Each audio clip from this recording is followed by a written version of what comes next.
তুই এখনো ঘুমোচ্ছিস না রে? সূর্যের অর্ধেক কাজ শেষ হয়ে গেল, এদিকে রানীমা এখনো ঘুমোচ্ছে।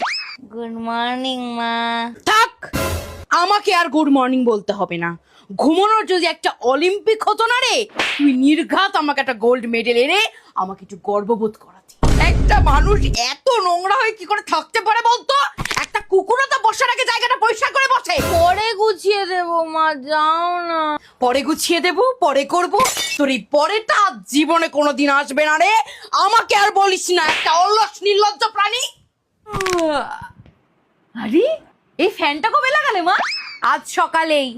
নিজের বাড়িতে হোটেলের গেস্টের মতো একটা ঘরে চুপ করে না থেকে বাইরে যদি একটু পদধূলি দিতিস তাহলে নিশ্চয়ই জানতে পারতিস। ফ্যানটা খুব সুন্দর, এটা অ্যাটমবার্গের ফ্যান, স্টুডিও ভেন্ট্রা, স্পেশালি তোর জন্যই কিনে।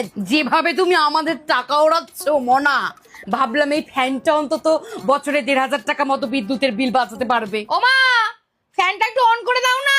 নিজে উঠে কর না, হাতগুলো তো এখন ঠিক আছে নাকি? আরে মা, মিটিং এ আছি, উঠতে পারছি না। এনে ধর, ফ্যানটা রিমোট কন্ট্রোল, তাই তোকে কষ্ট করে পা নিয়ে আর এই অবধি আসতে হবে না, ওখান থেকেই চালিয়ে নে।